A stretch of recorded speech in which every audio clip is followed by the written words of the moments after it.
Apologies, boys, for not uploading in probably over a week and a bit at this point. But there's been no real stuff to make videos on, so naturally haven't made any videos on it.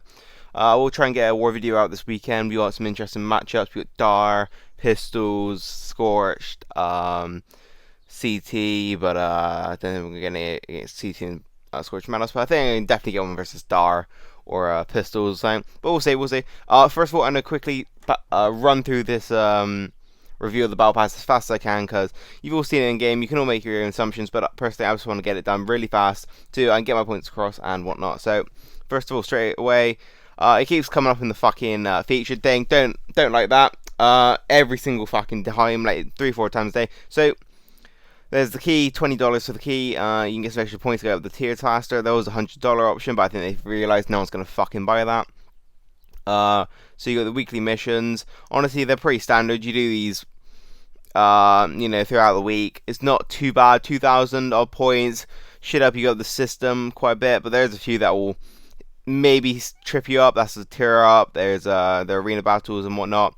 And then finally, you've got the tier system.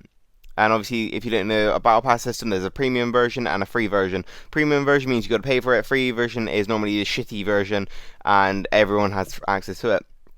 So first of all, I just want to get out there. My opinions on the free version is utter shite. Now, the start of it is horrible. I wouldn't really consider any of this good. It only really gets good at tier 21, where you get a blowtorch. That's basically it. Then you get a few mod boxes.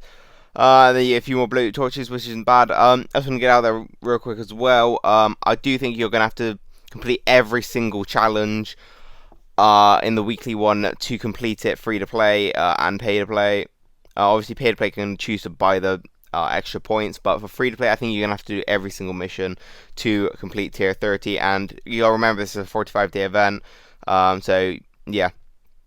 And for the very last free reward, if you will, it's just cards. It's just 200 cards. It's disgusting.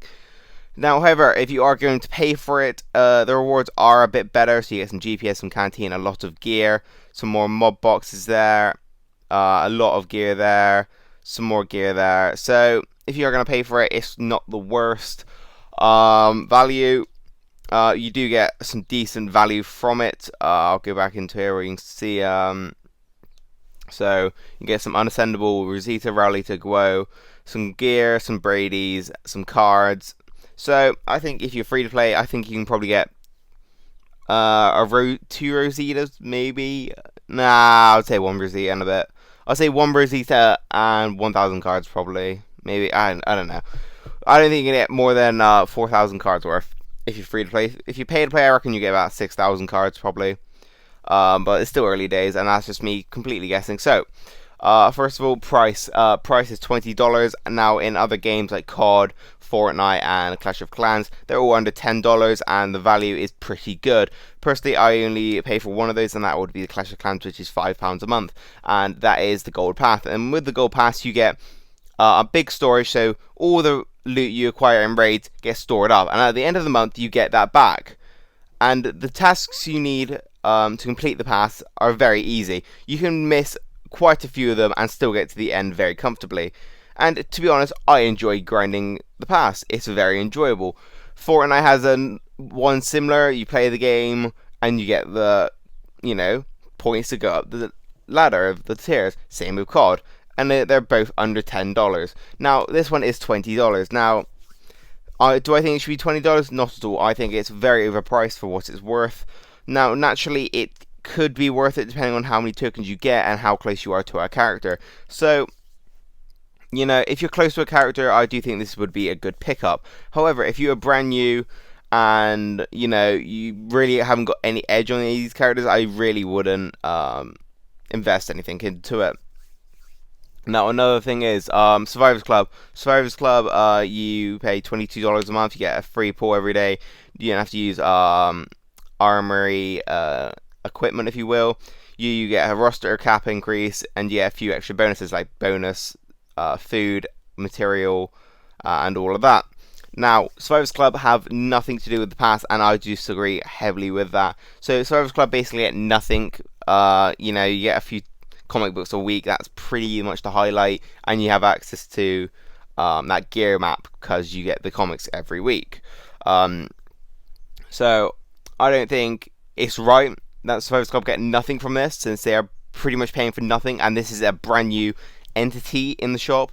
So the way I see it, should have been Survivors Club should have had it included in that package, or at the very least Survivors Club should have a discount on this, as it is, you know, way overpriced, and it should have been included in the Survivors Club. So I would say for Survivors Club members $5, and for non-Survivors Club members $10. That's my opinion. I think it's way overpriced, but if you are close, or you do think you can finish it, it might be worth the $20. So first of all, I just want to get out there as well.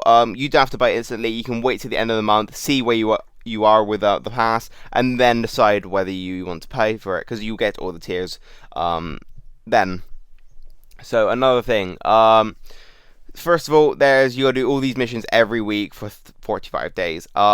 So you're basically paying $20 to do these missions to go up the tier system. But what you also have to do to keep up in the game is level up, Survivors Road, Raid, Survivors Club, the normal version, keep your training grounds going, keep crafting, keep your scav missions going. You know, the list keeps going on, the million road maps we got going. So, as you can probably tell, the problem with buying it instantly and even doing this in the first place is you've got to do a lot more grinding. Now, naturally, these missions will be it will be in your daily grind, but like I said, there will be a few that will be outside of your comfort zone, and you'll have to go out your way to complete them. So you gotta think about this. You are literally paying your job to, you're basically paying your job, basically. That's one way of looking at it. So yeah, you gotta think of it like that. Do you have the spare time to really do all of this, or do you think you'd be slacking off? So yet again, it comes back to the thing: wait and see, do the maths. Is it worth your $20 where you currently stand at the end of the month? That's what I think. So in conclusion, the Battle Pass, the rewards in the black market are fantastic. They're definitely okay. The Rick cards, the Radiator cards, and the Sendables. The price is way overpriced. I think it should be down to $10 for non Survivors Club members and $5 for Survivors Club members. Or alternatively, you put it into Survivors Club and it's just like $10 for the normal members. Now, another thing is, I do think there should be more missions in there per week, just so you have a bit of leniency to slack off. And if you want to complete them all, you'll finish early. But if you want to slack off a bit, you'll finish a little bit later. I don't think that would really hurt anyone. It would give people a lot more leniency to do this. Another thing I did notice was, I don't think anyone's going to be enjoying grinding that system, the tier system. Whereas in COD, Fortnite, and all that, you'd have a good time grinding the tier list. Whereas in this game, I don't think you're going to have any enjoyment doing it. I think it's going to be more of a chore, more of a job, and a lot of, fuck's sake, I've got to do this now. What sort of moment. So yeah. The free version is utter shite. It only really gets good after like tier 21, and that's because you get blowtorches. You get a mob box, and you get some very crappy shards for the final tier. It should have been at least 800 for 45 days worth, considering I can do the 30 shard map for 45 days, and if you do the maths, I still get more tokens at the end of it. Also, I do think there should have been other tokens at the end of it, just not up to Rosita. I think we should have Gentleman. I can't remember anything past that. Gentleman. I don't know. My brain's completely gone. But yeah. So that's my conclusion of the Battle Pass. So in conclusion, do I think you should buy it? Yes and no. If you are close to a character, sure, go for it. And if you do get very far into the pass at the end of the month, I think it is worth it. But if you half-ass the pass and only get like half the way there, it's not worth it. So yeah. In conclusion, yeah, it's meh. It could be good, it could be bad, depending on your situation in the game. So I hope you all had a good day, and peace, boys.